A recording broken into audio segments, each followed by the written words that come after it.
नमस्कार दोस्तों, मेरा नाम है निखिल नाज और आज की जो मेरी कहानी है वो जुड़ी है मेरे पसंदीदा क्रिकेटर सचिन तेंदुलकर से। दरअसल बात है 2016 की। सचिन तेंदुलकर को रिटायर हुए करीब 3 साल हो चुके थे। मैं उनके साथ दिल्ली के एक 5 सितारा होटल में बैठा था जहां पर हम कई मुद्दों पर चर्चा कर रहे थे। काफ़ी रिलैक्स सा माहौल था और क्योंकि सचिन भी रिटायर हो चुके थे वो भी काफ़ी खुलकर बात कर रहे थे। अंतर्राष्ट्रीय क्रिकेट का उन पर अब कोई दबाव भी नहीं था। कई मुद्दों पर हमने बात करी, लेकिन उसमें से एक चीज जो मेरे जहन में थी, जो मैं उनके साथ अक्सर देखता आया था, वो ये कि जब जब मैंने उनसे उनके अंतर्राष्ट्रीय करियर के दौरान इंटरव्यू में बात की, वो कभी भी किसी व्यक्ति विशेष के बारे में चर्चा करते हुए हिचकिचाते से थे। कोई भी खिलाड़ी हो, चाहे युवा खिलाड़ी या अनुभवी खिलाड़ी, उनका टीममेट हो या किसी और टीम का हो, उनके परफॉर्मेंस के बारे में सचिन से जब भी आप पूछते थे तो वो इतना खुलकर जवाब नहीं देते थे। हाँ, आप सचिन के परफॉर्मेंस के बारे में पूछ लें, चाहे उन्होंने अच्छा किया है, बुरा किया है, आप सचिन की आलोचना कर दें, कुछ भी कर दें, कभी भी उन्होंने उस चीज को लेकर एतराज नहीं जताया, लेकिन किसी और के बारे में बोलने में थोड़ा हिचकिचाते थे। तो इसी बारे में मैंने सचिन से जानना चाहा कि ऐसा क्यों था कि अपने करियर के दौरान वो ऐसा करते थे। तो सचिन का बहुत ही एक सरल सा जवाब था। उनका ये कहना था कि मैं किसी के करियर पर असर नहीं डालना चाहता था, चाहे अच्छा हो या बुरा, इसलिए मैं उस पर बात नहीं करता था। इस जवाब को सुनकर मुझे थोड़ी हैरानी हुई, क्योंकि मैंने उनसे पूछा कि ये तो समझ आता है कि अगर आप किसी की आलोचना करें और फिर उसके करियर पर असर पड़े तो आप इसको लेकर थोड़ा सा हिचकिचाएंगे, तो ये बात समझ आती है। लेकिन अगर आप किसी की तारीफ करें तो उससे उस शख्स के करियर पर असर कैसे पड़ सकता है और खासतौर पर बुरा असर कैसे पड़ सकता है, ये आप मुझे बताएं। तो सचिन ने इसके लिए मुझे एक कहानी सुनाई। बात थी 1995 की, जब एक चैलेंजर ट्रॉफी में वो हिस्सा ले रहे थे। चैलेंजर ट्रॉफी, आप में से जो लोग नहीं जानते उन्हें बताना चाहूँगा, एक डोमेस्टिक टूर्नामेंट होता था, 50 ओवर टूर्नामेंट, 50 ओवर का टूर्नामेंट, जिसमें आप इंडिया के टॉप 40 या 50 प्लेयर्स को चुनते थे और उन्हीं को बांटकर 3 टीमें बनाते थे। उन टीमों को आप इंडिया ए, इंडिया बी, इंडिया सी कहते थे, या फिर इंडिया ब्लू, इंडिया रेड और इंडिया ग्रीन के नाम से जानते थे। और ये आपस में टीमें खेलती थी राउंड रॉबिन लीग फॉर्मेट में, और फिर इनमें से 2 बेहतरीन टीमें फाइनल खेलती थी और फिर एक विजेता घोषित किया जाता था। क्या मकसद था इस टूर्नामेंट के पीछे? वो ये था कि ऑफ सीजन में अक्सर ये टूर्नामेंट इसलिए खेला जाता था ताकि आप इंडिया का जो टैलेंट पूल है उसको मैच सिचुएशन में देख सकें, ताकि आपको पता रहे कि जो 15-20 खिलाड़ी इंडिया के लिए खेल रहे हैं उनको टक्कर देने वाले खिलाड़ी देश में मौजूद हैं या नहीं। और जब आप इन खिलाड़ियों को एक साथ खिलाते थे तो आप देख सकते थे कि मैच सिचुएशन में कौन खिलाड़ी कितना अच्छा प्रदर्शन कर रहा है। तो अगर आप टीम में फेरबदल करना चाहते थे इंडियन टीम में, तो ये टूर्नामेंट पर आपको ध्यान देना पड़ता था। इसीलिए जब ये टूर्नामेंट खेला जाता था तो जो सिलेक्टर्स थे वो भी वहां पर मौजूद होते थे और सारे 40-50 खिलाड़ियों पर उनकी निगाहें होती थी चुनने के लिए इंडियन टीम को। तो 1995 की बात है। तब गौर करिए, सचिन तेंदुलकर को करीब 6 साल हो चुके थे अंतर्राष्ट्रीय क्रिकेट खेलते हुए और वो काफी बड़े नाम हो गए थे। युवा खिलाड़ी जो आए थे 95-96 तक, वो बहुत बड़े नाम थे, इंडिया के सबसे दिग्गज क्रिकेटर बन चुके थे। 95 का जो चैलेंजर ट्रॉफी है वो खेला गया था कोलकाता में, और उस दौरान एक लेफ्ट आर्म स्पिनर थे जो लोकल कोलकाता के ही थे, बंगाल के लिए रणजी ट्रॉफी खेलते थे, जिनका नाम था उत्पल चैटर्जी।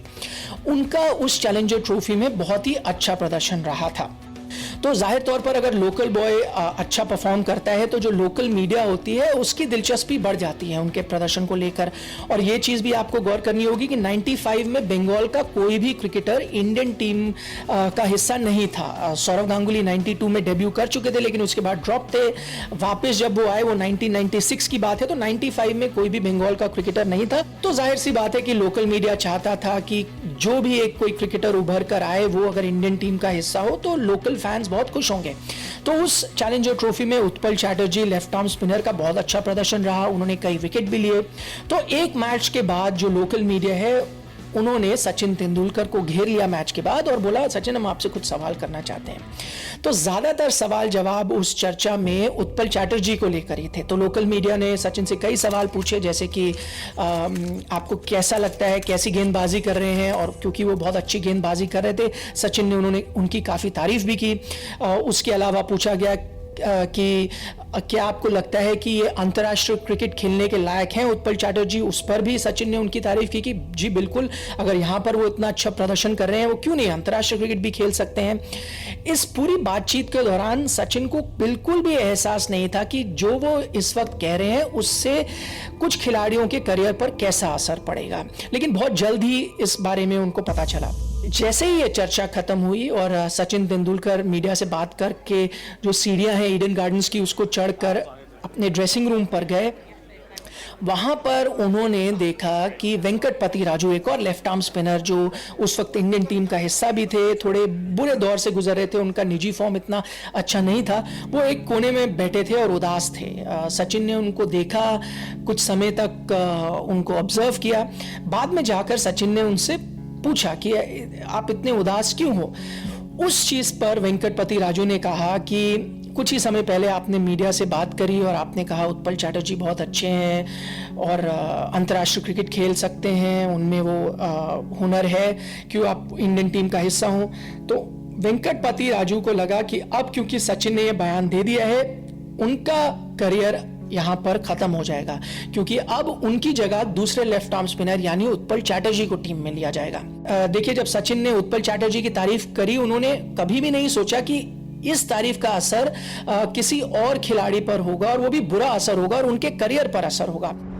तो सचिन ने मुझे बताया कि वो दिन था, उनके चेहरे, जो वेंकटपति राजू का चेहरा था, वो उनके जहन में काफी समय तक रहा, जो उनका उदास चेहरा था, क्योंकि उनको लगा उनके एक बयान से उनके करियर पर असर पड़ सकता है। और बिल्कुल वैसा ही हुआ। अगले दिन जब सचिन तेंदुलकर ने लोकल अखबार उठाए, वहां पर उत्पल चैटर्जी की काफी तारीफ थी। और एक महीने बाद जब भारतीय टीम का फिर से चयन हुआ, एक शारजा में ट्राई सीरीज टूर्नामेंट खेला जाना था, उसमें वेंकटपति राजू ड्रॉप हो गए और उत्पल चैटर्जी को जगह मिली भारतीय टीम में। पहली बार 30 साल के थे उत्पल चैटर्जी, लेकिन उनको टीम में जगह मिली। इससे जाहिर हो गया था कि सचिन तेंदुलकर की बात में कितना वजन था, कितनी इंपॉर्टेंस थी। जो भी वो चीज कहते थे, चाहे सेलेक्टर हो या बीसीसीआई हो, चाहे मीडिया हो, उस पर काफी असर पड़ता था और यही हुआ। बहरहाल आगे चलकर उत्पल चैटर्जी ने करीब 6 वनडे इंडिया के लिए खेले। 1 साल तक वो इंडियन टीम के साथ थे, कुछ मैच खेलते थे, कुछ मैचेस के लिए बाहर बैठे, लेकिन वेंकटपति राजू को मौका नहीं मिला इंडियन टीम में खेलने के लिए।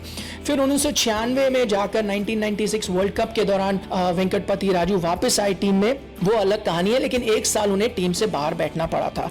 तो तब से सचिन तेंदुलकर ने यह ठाना कि मैं कभी भी किसी एक खिलाड़ी की तारीफ हो या आलोचना हो, वो मीडिया पर नहीं करूंगा। सचिन का ये कहना है कि जब जब उनके किसी भी टीममेट या फिर किसी यंगस्टर ने, या अभी भी जब वो रिटायर हो गए, कोई भारतीय टीम का यंगस्टर अच्छा परफॉर्म करता है तो वो उनको एसएमएस डाल देते हैं, या कभी उनसे मिलते हैं तो उनकी तारीफ कर देते हैं, अपनी टीममेट्स की भी वो तारीफ कर देते हैं। लेकिन जब वो आमने सामने होते हैं, वो मीडिया के जरिए ये बात नहीं कहना चाहते, क्योंकि इससे किसी और खिलाड़ी के करियर पर बुरा असर पड़ सकता है। तो उस दिन मुझे भी इस बात का एहसास हुआ कि जब आप एक बहुत ही बड़ा नाम बन जाते हैं, तो आपकी बात में जो वजन होता है, उससे किसी के और करियर पे असर पड़ सकता है। तो आपको बहुत ही सोच समझ कर नपा तुला बयान देना पड़ता है, और ये रिस्पॉन्सिबिलिटी आपके पास आती है, वो आप तभी रियलाइज करते हैं जब आप उस पोजीशन पर जाकर पहुंचते हैं।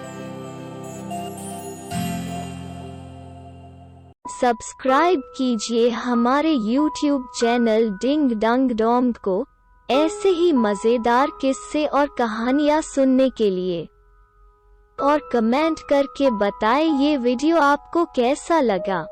अगर अच्छा लगा हो तो प्लीज एक लाइक कर दीजिए और शेयर कीजिए अपने दोस्तों के साथ।